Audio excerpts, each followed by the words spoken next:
நானும் layer cut பண்ணதுலேருந்து எந்த பக்கம் திரும்பினாலும் ஒன்றால் இதுக்கு மேலே தலை பின்னவே முடியாதில்ல அப்படின்னு சொல்லிட்டு இருக்காங்க. ஆக்சுவலாக தாராளமாக பின்னலாம். என்ன அந்த லேயர்ஸ் வந்து லைட்டாக எடுத்துகிட்டு வரும். அதுக்கேற்ற மாதிரி நம்ம டைட்டாக பின்னால் சூப்பராக பின்னலாம். இன்றைக்கி வந்து நார்மலாக பின்ன போகிறது இல்லைங்க, ஃப்ரெஞ்ச் ப்ரைடே போட்டு காமிச்சிடலாம்னு சொல்லிட்டு தான் இன்றைக்கி இந்த ஹேர் ஸ்டைலு. ஃப்ரெஞ்ச் ப்ரைடை பொறுத்த வரைக்கும் நீங்கள் லேயர் கட் பண்ணுறீங்களோ இல்லை நார்மல் ஹேரோ, கண்டிப்பாக ஃபர்ஸ்ட்டு சிக்கு எடுக்கிறது ரொம்ப ரொம்ப முக்கியம். நீங்கள் நார்மலாக ஹேர் வாஷ் பண்ணிட்டும் பண்ணலாம், ஹேர் ஆயில் பண்ணிட்டும் பண்ணலாம், எந்த பிரச்சனையும் இல்லை. நான் இந்த வாட்டி என்ன பண்ணியிருக்கேன்னா, ஹேர் வாஷ் பண்ணி அடுத்த நாள் லைட்டாக எண்ணெய் வச்சுட்டு அதுக்கப்புறமா நல்லா சிக்கு உடச்சிட்டு கொஞ்சமாக சீரமும் யூஸ் பண்ணியிருக்கேன். இப்படி தான் பண்ணணும்னு இல்லை, எப்படி வேணாலும் பண்ணலாம். நான் இது வந்து நிறையா யூஸ் பண்ணியிருக்கேன், நிறைய வாரி இருக்கேன். எனக்கு லாங் ஹேர் இருக்கும் போதும் வந்து நிறைய நான் ஃப்ரெஞ்ச் ப்ரைட் வந்து போட்டிருக்கேன். அது வந்து கொஞ்சம் ஈஸியாக இருக்கும். ஒரு நாள் ஃபுல்லாக கலையாமல் இருக்கும், அந்த ஹேர் ஸ்டைல் கொஞ்சம் ப்ரிஃபர் பண்ணலாம். ஸோ இப்போ நம்ம ஹேரை வந்து நல்லா சிக்க எடுத்தாச்சு, ஸ்டார்ட் பண்ணலாம். அகைன் சொல்கிறேன், நீங்கள் ஃப்ரெஞ்ச் ப்ரைட் போடுறீங்கன்னா கண்டிப்பாக ஹேரை நல்லா சிக்க எடுத்துக்கோங்க. அதுக்கப்புறம் உங்களுக்கு சீப்பே தேவைப்படாது, நீங்கள் டக்குன்னு எடுத்து போட்டுகிட்டே போகலாம். ஃபர்ஸ்ட் வந்து நம்மளோட ஐப்ரோ அந்த ஷார்ப்பான பகுதி வரைக்கும் இல்லையா, வளையும் இல்லையா, அந்த இது வச்சு அளவு எடுத்துக்கலாம். இப்படி தான் எடுக்கணும்னு இல்லை, உங்கள் ஃபேஸுக்கு ஏற்ற மாதிரி நீங்கள் ரெகுலராக எந்த அளவுக்கு பஃப் வைப்பீங்களோ அது மாதிரி வச்சுக்கோங்க. ஃபஸ்ட்டு பஃப் வந்து வச்சுட்டு நம்ம டிக்டாக் கிளிப் போட்டு செக்யூர் பண்ணிக்கலாம்.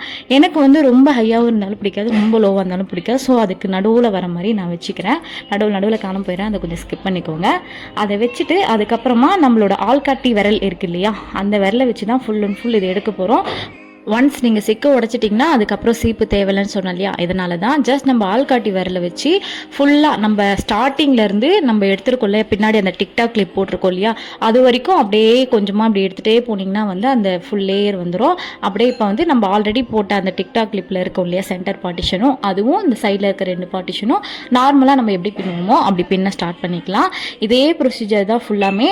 அகைன் அண்ட் அகைன் வந்து நம்ம அந்த ஆள்காட்டி விரலை வச்சு தான் ஃப்ரண்ட்டில் ஸ்டார்ட் பண்ணால் அந்த எண்டு பின்னல் இருக்கு இல்லையா, அந்த பின்னல் வரைக்குமே நம்ம கையை அப்படியே நகர்த்திட்டே போனோம்னா வந்து அந்த லேயர் வந்து கரெக்டாக வந்துடும். ஜஸ்ட் அது கூட சேர்த்துட்டு அப்படியே நம்ம பின்ன ஆரம்பிச்சுக்கலாம்.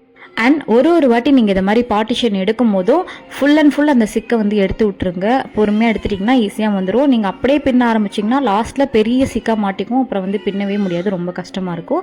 அதனால் முடிஞ்ச அளவுக்கு ஒன்ஸ் இதை மாதிரி எடுத்துக்கிட்டே போங்க. அதே மாதிரி ஒரு 2 வாட்டி பின்னதுக்கப்புறமா ஃப்ரண்ட்டில் அந்த பஃப் வந்து கொஞ்சம் எடுத்து விட்டுக்கோங்க. நீங்கள் லாஸ்ட்டாகவே எடுத்து விட்டுக்கலாம்.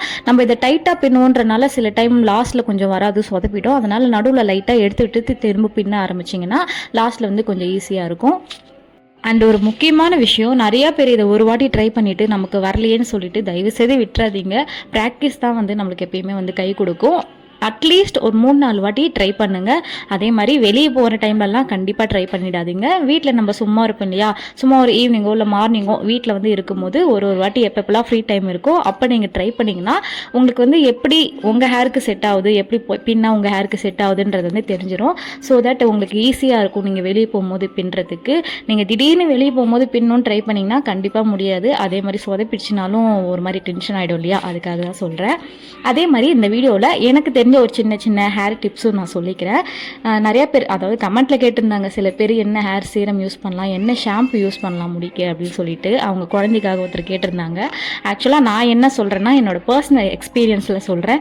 நீங்கள் சின்ன வயசுலேருந்து ஒரு ஷாம்பு யூஸ் பண்ணியிருப்பீங்க இல்லையா, அந்த ஷாம்பை தயவு செய்து மாற்றிடாதீங்க. இப்போலாம் வந்து நிறையா ஷாம்பு வந்துச்சு, கண்டிஷனர் அது இதுன்னு என்னென்னவோ வந்துருச்சு. அதெல்லாம் பார்த்து நம்மளுக்கும் ஆசையாக இருக்கும். கண்டிப்பாக நானும் ஒரு காலத்தில் அதை தான் பண்ணேன். ஆக்சுவலாக என்னோடய ஹேர் இதோட இன்னும் அடர்த்தியாக இருந்தது. டீனேஜ்னு சொல்லுவாங்களே, அந்த டைமில் வந்து நம்மளுக்கு பார்க்குறது மேலே அட்ராக்ட் ஆகும். அந்த மாதிரி தான் இந்த ஷாம்பு மேலே சரி இது யூஸ் பண்ணால் நல்லா ஷைனிங் ஆகிடும், இது யூஸ் பண்ணால் நல்லா லாங்காக வரும், பிளாக்காக வரும் அப்படி இப்படின்னு சொல்லிட்டு நிறைய ஷாம்பு மாற்றினா பாதி முடி கொட்டி போச்சு லிட்டரலாக. அதுக்காக தான் நம்ம என்ன சொல்கிறேன், ஏன்னா நம்ம சின்ன வயசுலேருந்து ஒரு ஷாம்பு யூஸ் பண்ணியிருப்போம் இல்லையா, அந்த ஷாம்புவோட அந்த pH என்னமோ சொல்கிறாங்க இல்லையா, அந்த இதுக்கு வந்து நம்ம ஹேர் கண்டிப்பாக செட் ஆகிட்டு இருக்கும். அதை வந்து திடீர்னு நம்ம மாற்றும் போது நம்ம ஹேரும் சரி ஸ்கின்னும் சரி கன்ஃபியூஸ் ஆகிடும். அப்படி ஆனதுக்கப்புறமா கண்டிப்பாக ஹேர் ஃபால் இருக்கும். நம்ம ஃபேஸில் எதனா புதுசாக வந்து யூஸ் பண்ணுறோன்னா நம்மளோட ஸ்கின்னே வந்து ஒரு மாதிரி ஆக ஆரம்பிச்சிடும். அதுக்காக தான் நம்ம என்ன சொல்கிறேன், முடிஞ்ச அளவுக்கு மாற்றாதீங்க. நான் ஸ்டில் கிளினிக் ப்ளஸ் தான் யூஸ் பண்ணிகிட்ருக்கேன். இது எந்த ப்ரொமோஷனும் இல்லை, அவ்வளோ சீனும் இல்லைங்க. ஒரு டிப்ஸாக சொல்லணும்னு நினச்சேன், அதனால் சொல்லிக்கிறேன். அவ்வளோதாங்க, நம்ம ஹேர் ஸ்டைல் முடிஞ்சது. பேக்கில் இப்படி தான் இருக்குது. இந்த சைடெல்லாம் பார்த்திங்கன்னா சூப்பராக அந்த லேயர்ஸ்லாம் வரும். எனக்கு வந்து நிறையா பேபி ஹேர்ஸ் இருக்குன்றனால அதெல்லாம் கொஞ்சம் நெட்டுக்கிட்டு இருக்கும், அதை மட்டும் கண்டுக்காதீங்க. எனக்கு அப்படி இருந்தால் பிடிக்குன்றனால அதை வந்து நான் செட் பண்ண மாட்டேன், இப்படியே விட்டுருவேன். இதுதான் என்னோட ஃபைனல் லுக். இந்த வீடியோவில் நேரம் பார்த்ததுக்கு நன்றி. டாடா.